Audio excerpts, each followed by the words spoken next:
Hi friends, welcome to எஸ்மா சமையல். இன்றைக்கி நம்மளோட சேனலில் நம்ம பார்க்கக்கூடிய வீடியோ என்னன்னா, சூப்பரான ஒரு ஹெல்த்தி ரெசிபி தாங்க பார்க்க போகிறோம். அந்த காலத்தில் நம்மளோட பாட்டிங்க இன்னமும் கூட கிராமத்துப்புறங்களில் இது போல் செய்கிற ஒரு ஸ்நாக்ஸை நம்ம இப்போது சிட்டி சைடில் ரொம்பவே மறந்துட்டோம். இது ராகிசிமிலி உருண்டை, உருண்டை, எல்இடி இந்த மாதிரி நிறையா பேர் வச்சு சொல்லுவாங்க. அது எப்படி செய்யலாம் அப்படிங்கிறத நம்ம சரியான அளவுகளோட இன்றைக்கி பார்க்கலாம். அதுக்கு முன்னாடி நம்மளோட சேனலை சப்ஸ்கிரைப் பண்ண அத்தனை நண்பர்களுக்குமே மிகப்பெரிய நன்றிகள். சப்ஸ்கிரைப் பண்ணாத நண்பர்கள் நம்மளோட சேனலை சப்ஸ்கிரைப் பண்ணிக்கோங்க. அப்போ தான் நாங்கள் போடக்கூடிய எல்லா வீடியோஸுமே உங்களுக்கு உடனுக்குடனே நோட்டிஃபிகேஷனாக வரும். சப்ஸ்கிரைப் பண்ணாட்டி கூட பரவாயில்லைங்க, ஒரே ஒரு லைக் பட்டனையாவது தட்டி விடுங்க. வாங்க வீடியோக்குள்ளே போகலாம். இன்றைக்கி பார்த்தீங்கன்னா நான் ஒரு 1/4 கிலோ அளவுக்கு எள் எடுத்து வச்சுருக்கேன். இதை நல்லா கழுவி சுத்தம் பண்ணிவிட்டு நம்ம கடாயில் போட்டு நல்லா வறுத்து எடுத்துக்கலாம்.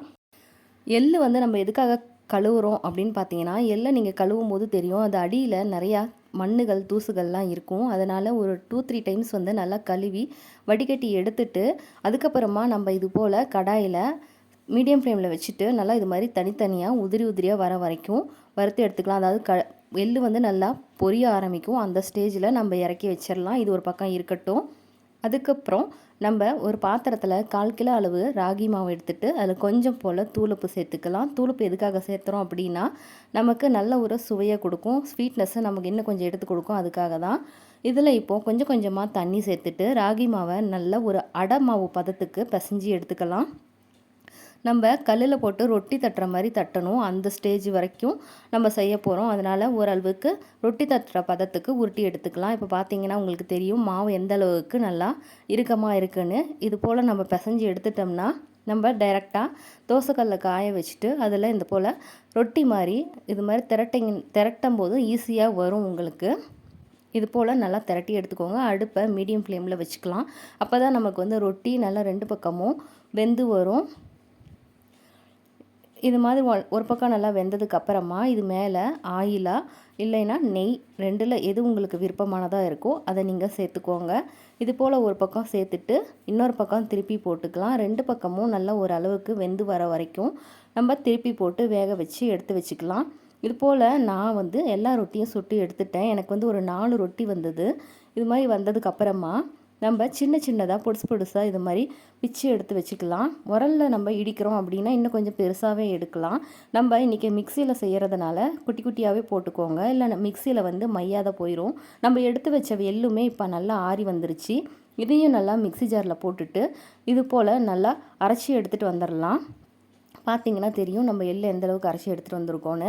இதுக்கப்புறமா நம்ம எடுத்து வச்சுருந்த வேர்க்கடலையும் சேர்த்துக்கலாம். வேர்க்கடலை பார்த்திங்கன்னா 1/4 கிலோ அளவுக்கு எடுத்திருந்தேன். அதை இன்றைக்கி காட்ட மறந்துட்டேன்.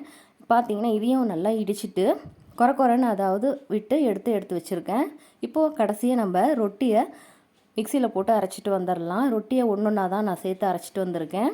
ஒட்டுக்காக சேர்த்தனோம்னா மிக்சி வந்து அரைப்படாத போயிடும். அதனால் ஒன்றா பொறுமையாக அரைச்சி எடுத்துகிட்டு வந்துடலாம். இது மாதிரி இதையும் நல்லா அரைச்சி எடுத்துகிட்டு வந்தாச்சு. இப்போ இது எல்லாத்தையும் நல்லா ஒரு முறை மிக்ஸ் பண்ணி விட்டுக்கோங்க. இது நல்லா மிக்ஸ் பண்ணி விட்டதுக்கப்புறமா நான் வந்து ஒரு 2 குண்டு அளவுக்கு வெல்லம் எடுத்து வச்சுருக்கேன். 3/4 கிலோவுக்கு இது வந்து ஒரு 650லேருந்து 700 கிராம் அளவுக்கு இருக்குங்க. அந்த அளவுக்கு வெல்லம் எடுத்து வச்சுருக்கேன். அதையும் நல்லா பொடியாக இடிச்சிட்டு இதில் சேர்த்துக்கலாம். உங்களுக்கு தேவைப்பட்டதுன்னா ஏலக்காய் கூட ஒரு 3 நாளை நல்லா இடிச்சிட்டு சேர்த்துக்கோங்க. நான் இன்றைக்கி இதில் சேர்க்கலை. இப்போ இது எல்லாத்தையும் நல்லா மிக்ஸ் பண்ணி உருண்டை பிடிக்க வேண்டியது தான். இது ரொம்பவே ஹெல்த்தியான ஒரு பாரம்பரியமான ரெசிபிங்க. நம்ம இன்றைக்கி காலப்போக்கில் செய்ய மறந்த ஒரு ரெசிபி. எல்இடி ரொம்பவே உடம்புக்கு நல்லது. இதை மாசமாக இருக்கவங்க மட்டும் சாப்பிட வேணாம், மற்றபடி எல்லாருமே சாப்பிட்லாம். மாசமாக இருக்கவங்க சாப்பிட்ற மாதிரி இருந்தால் இதில் எள்ளை மட்டும் அவாய்ட் பண்ணிவிட்டு ராகி மாவையும் கடலை வெல்லம் 3யும் சேர்த்துட்டு நம்ம இடித்து கொடுக்கலாம். இது போல் எல்லாத்தையும் ஒன்றா சேர்த்துட்டு நம்ம சின்ன உருண்டைகளாக பிடிச்சி எடுத்து வச்சுக்கலாம். நம்ம இதை ஒரு பிளேட்டில் மாற்றி வச்சுக்கலாம். இதே போல் எல்லா உருண்டையும் பிடிச்சி எடுத்துகிட்டு வந்தாச்சு. ரொம்பவே ஹெல்த்தியான ஒரு ஸ்நாக்ஸ் ரெசிபி. நீங்கள் எவ்வளவு செஞ்சாலுமே கூட பசங்க ரொம்ப விரும்பி சாப்பிட்டு முடிச்சிருவாங்க. ஒரு 3 நாள் வரைக்கும் 4 நாள் வரைக்கும் கூட வச்சு சாப்பிட்லாம். அவ்வளோ நல்ல ஹெல்த்தியான ரெசிபி. கண்டிப்பாக நீங்களும் உங்கள் வீட்டில் ட்ரை பண்ணி பார்த்துட்டு உங்களோட கமெண்ட்ஸை மறக்காமல் எங்களுக்கு ஷேர் பண்ணுங்கள். வீடியோ பிடிச்சிருந்ததுன்னா லைக், ஷேர், சப்ஸ்கிரைப் பண்ணுங்கள். தேங்க்ஸ் ஃபார் வாட்சிங்.